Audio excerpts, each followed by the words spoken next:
بسم اللہ الرحمن الرحیم۔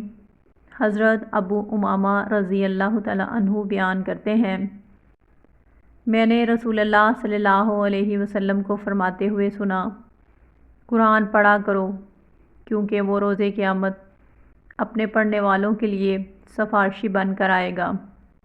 سورہ بقرہ اور سورہ آل عمران، دو چمکتی ہوئی روشن صورتوں کو پڑھو، کیونکہ وہ قیامت کے دن اس حال میں آئیں گی گویا کہ وہ دو بادل ہیں، یا دو سائبان ہیں، یا پرندوں کے غول ہیں، جو صفیں باندھے ہوئے اپنے پڑھنے والوں کے حق میں بحث و مباحثہ کریں گے۔